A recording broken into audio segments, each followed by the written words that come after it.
Welcome to silk റോഡിലേക്ക് ഏവർക്കും സ്വാഗതം. ഞാൻ നിങ്ങളുടെ രഞ്ജിത്ത് കൃഷ്ണൻ. നമ്മളിപ്പോൾ ഉള്ളത് സുന്ദരപാണ്ഡിപുരത്ത് ആണ്.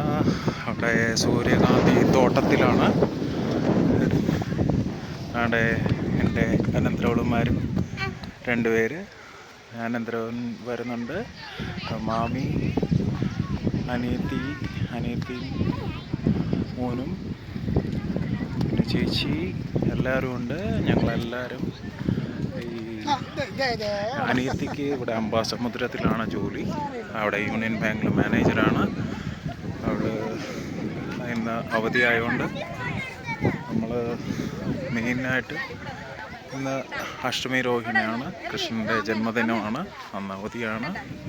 അപ്പോൾ അതിൻ്റെ ബേസിൽ നമ്മൾ ഒരു ട്രിപ്പ് പ്ലാൻ ചെയ്ത് വന്നതാണ്. എല്ലാവരും ഹാപ്പി ആയിട്ടിരിക്കുന്നു. അപ്പം നിങ്ങളെല്ലാവരും ഹാപ്പിയാണ് എന്ന് പ്രതീക്ഷിക്കുന്നു. കണ്ടില്ലേ, ഇഷ്ടംപോലെ സൂര്യകാന്തികളിങ്ങനെ പൂത്ത് വിടർന്ന് എങ്ങനെയുണ്ട്. അതാണ് എൻ്റെ ചേച്ചി മോള്. മറ്റേത് അനിയത്തിയുടെ മോളാണ്. അനിയത്തി ബാക്കിലുണ്ട്,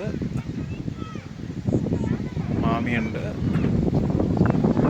അളിയൻ ഈ ഒരു സൂര്യകാന്തി പാടം കാണാൻ വേണ്ടി പുള്ളി വരുന്നില്ല എന്ന് പറഞ്ഞു, പുള്ളിക്ക് ഉറങ്ങണമെന്ന് പറഞ്ഞു. അങ്ങനെ പുള്ളി വീട്ടിൽ നിൽക്കുകയാണ്. നമ്മൾ രാവിലെ ഒരു വെള്ളച്ചാട്ടം പോയിരുന്നു. കുറ്റാലത്തിനടുത്തുള്ള ഒരു വെള്ളച്ചാട്ടമായിരുന്നു. പക്ഷേ ഭയങ്കര തിരക്കായി തുടങ്ങിയപ്പോഴത്തേക്ക് നമ്മളിങ്ങ് പോകുന്നു. എങ്ങനെയുണ്ട് ഗൈസ്? നല്ല അടിപൊളിയല്ലേ? വീണ്ടും നിവർന്ന് കിടക്കുകയാണ്.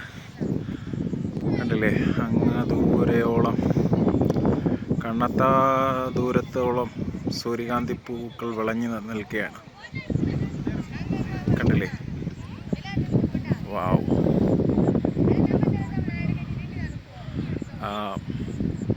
നീലയാണ് എൻ്റെ അനിയത്തി. ഇപ്പുറത്ത് നിന്ന മാമിയാണ്. ഇത് 2 അനന്തരവളുമാർ. അതോ അനന്തരവൻ താണ്ട നിൽക്കുന്നു.